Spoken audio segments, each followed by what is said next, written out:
In today's beta video, I'll be covering the preps. Before I start the video, I'd like to say a huge thanks to Philski270 for sending me a link to Jared Fry's portfolio. In case you don't know who Jared Fry is, he was the lead character modeler for Bully. He also worked for Rockstar during Max Payne 3's production. With that out of the way, let's get on to the preps.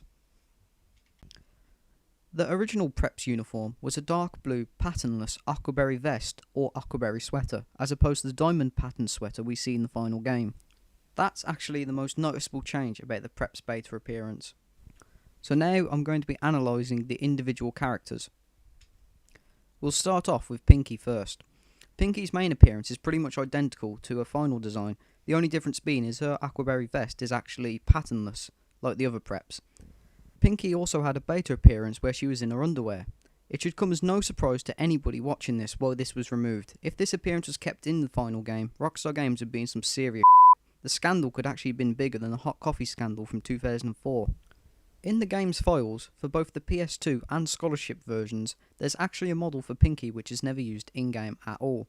This appearance of Pinky is wearing a dark blue tank top with beige chinos. It can actually be modded into the game if you use hex editing. This last beta appearance for Pinky isn't exactly confirmed, but it's highly likely. Judging from Mandy's beta model, I expect Pinky as well as Christine Angie to have this beta cheerleading dress as well.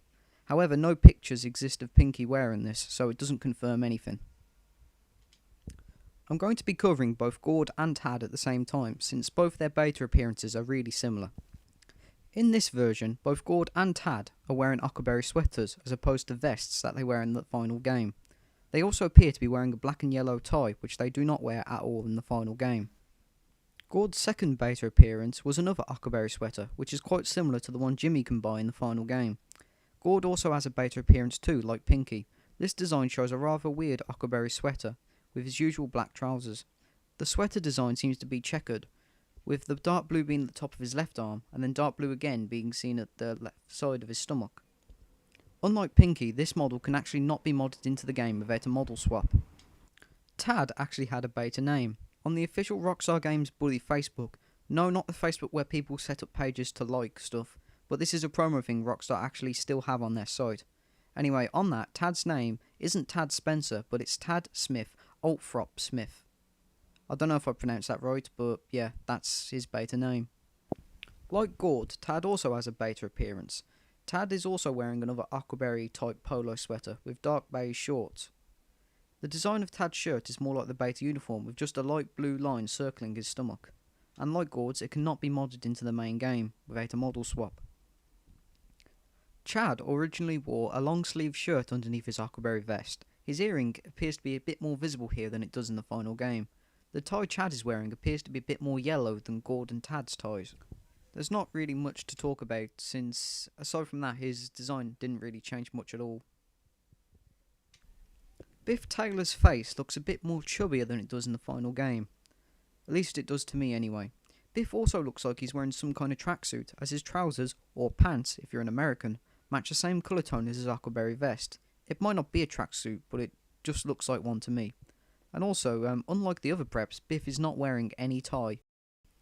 Darby Harrington's beta appearance is largely the same as his final design, however, Darby seems to be wearing a silk ruby tie underneath his shirt. When the aquaberry sweater design was changed to the diamond pattern we know today, Darby's appearance still actually had the silk ruby tie underneath his shirt. It's also worth noting that, in this picture, Darby appears to be a bit smaller than he is in the final game, as he's the same height as Parker and Bryce. Justin, Parker and Bryce all seem to be wearing the exact same outfit. An aquaberry vest, long sleeve shirt with rolled up sleeves, and just slightly different coloured trousers. In the final game, Parker and Justin both wear a short sleeved aquaberry vest like Gord and Tad do. However, Bryce and Justin also have beta appearances that are still in the game's files. And unlike Tad and Gord, they can actually be modded into the game with hex editing. Bryce and Justin also wear these aquaberry polo sweaters like Gord and Tad, but their patterns are a lot different. Bryce's design is similar to Tad's, but rather than having one line across his stomach, he has two lines circling his arm. And Justin's design appears to be a bit more stripy. So that's all the information I have about the beta preps. If I find out a lot more information about the beta preps, I'll probably do an update video soon. But for now, thanks for watching.